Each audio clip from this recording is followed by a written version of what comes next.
We have another shooting in Denver. Another person on the right dead. Now, I am going to get into very few details on this, mainly because, well, we never know what's real anymore. And let me walk you through a brief timeline of what happened, from what we understand so far. There's a fight between the dude who got shot and the dude who did the shooting. You know, I'll show you a brief moment. Don't worry, I'm not going to show you anything violent. Here's the brief moment. Don't touch me, old man. Don't touch me, old man. Don't touch me, man. Don't touch me. Fuck around and find out. Fuck around and find out.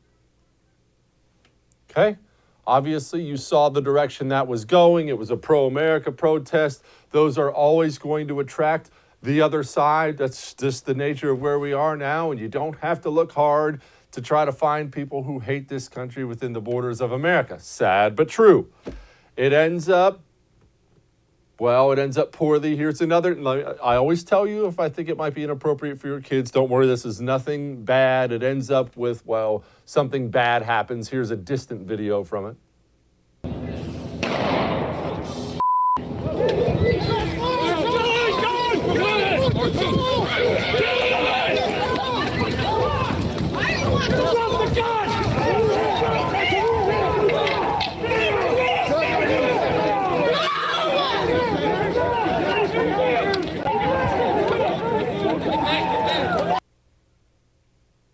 A man is dead.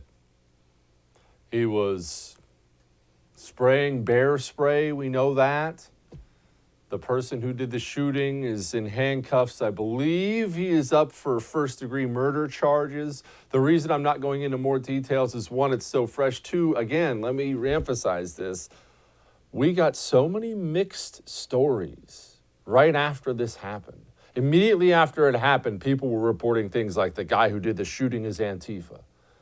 And then we heard from various authorities. I mean, we're talking news organizations, Denver's police department. No, he's not Antifa. He's actually a security guard, a real security guard. Not just a security guard, he works for the Pinkerton Detective Agency, who everybody's heard of. And then it comes out, wait, no, he's not worked for Pinkerton, not affiliated with Pinkerton. Pinkerton actually comes out and says, we don't know this dude. This dude doesn't work for us.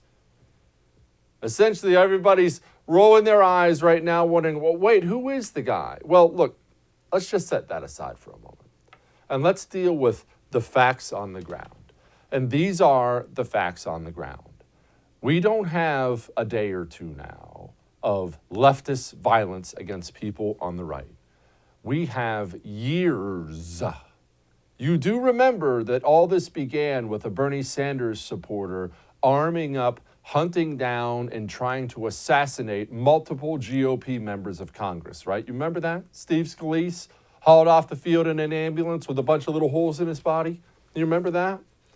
And then it's been assault after assault after assault, murder after murder after murder. This is 2 times over the course of just a few weeks where a Trump supporter ends up dead with a bullet in his head. And yet, what do you see everywhere you look now? Every single media station is running reports, running these specials on right-wing violence, white supremacist violence. We have our own moron FBI director, Christopher Wray, testifying before Congress. So, domestic terror is a huge threat, and obviously white supremacist violence is it's the tip of that. That's the bulk of it, he said. Hey, thanks so much for watching the first on YouTube. If you liked what you saw, go ahead and like and subscribe. You heard me. Like it, subscribe. You'll get a lot more of it and a lot more of me.